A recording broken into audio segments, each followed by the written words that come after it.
សុខមួយផ្លែក៏ប្រែទុករាប់រយលានដងទ្វេគ្មានទុកណាប្រដូចបានម៉ែអ្នកមានគុណរងទុំធន់គ្មានអ្វីប្រៀបទឹមកូនធ្លាប់ឃើញស្នាមយោញញឹមម៉ែចិញ្ចឹមរូបកូនគ្រប់ប្រាទូបីនឿយហត់ស៊ូខំមុនឲ្យកូនបានរៀនពេលនេះកូនមិននឹកស្មានម៉ែមានជំងឺខ្មោចចូ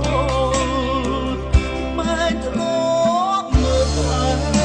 បំពេលឲ្យកូនគេលុម៉ែត្រូវរកគ្រូមានឈួរជាខ្មោចដែលឆ្ងាយកូននៅស្រុកគេខំប្រឹងរៀនមិនដែលខានសង្ឃឹមថ្ងៃណាមួយកូនបាននឹងសាងក្តីសុខជូនម៉ែតែក្តីសង្ឃឹមជួយក្រមួនត្រូវថ្ងៃរំទឹកផ្ដេកកូនស្រក់លាយបាយបានជួបម្ដាយរាងកាយទ្រុលប្រែផ្ទះ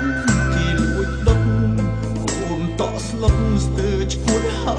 យម៉ែកូនស្ដាយមិនបានមើលថែឲ្យម៉ែខ្លាចជាបែបនេះ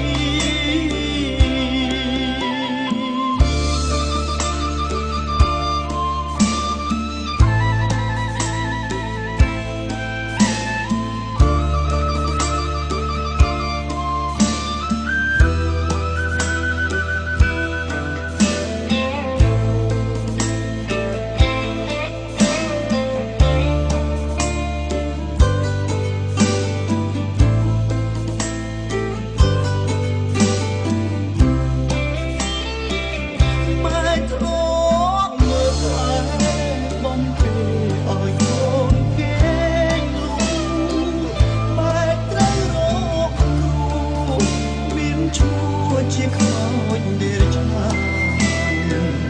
កូននៅស្រុកគេ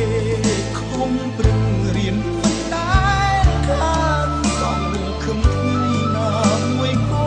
នបាននឹងសាងក្តីសុខជូនម៉ែតែក្តីសង្ឃឹមជួយក្រមួនត្រូវថ្ងៃរំ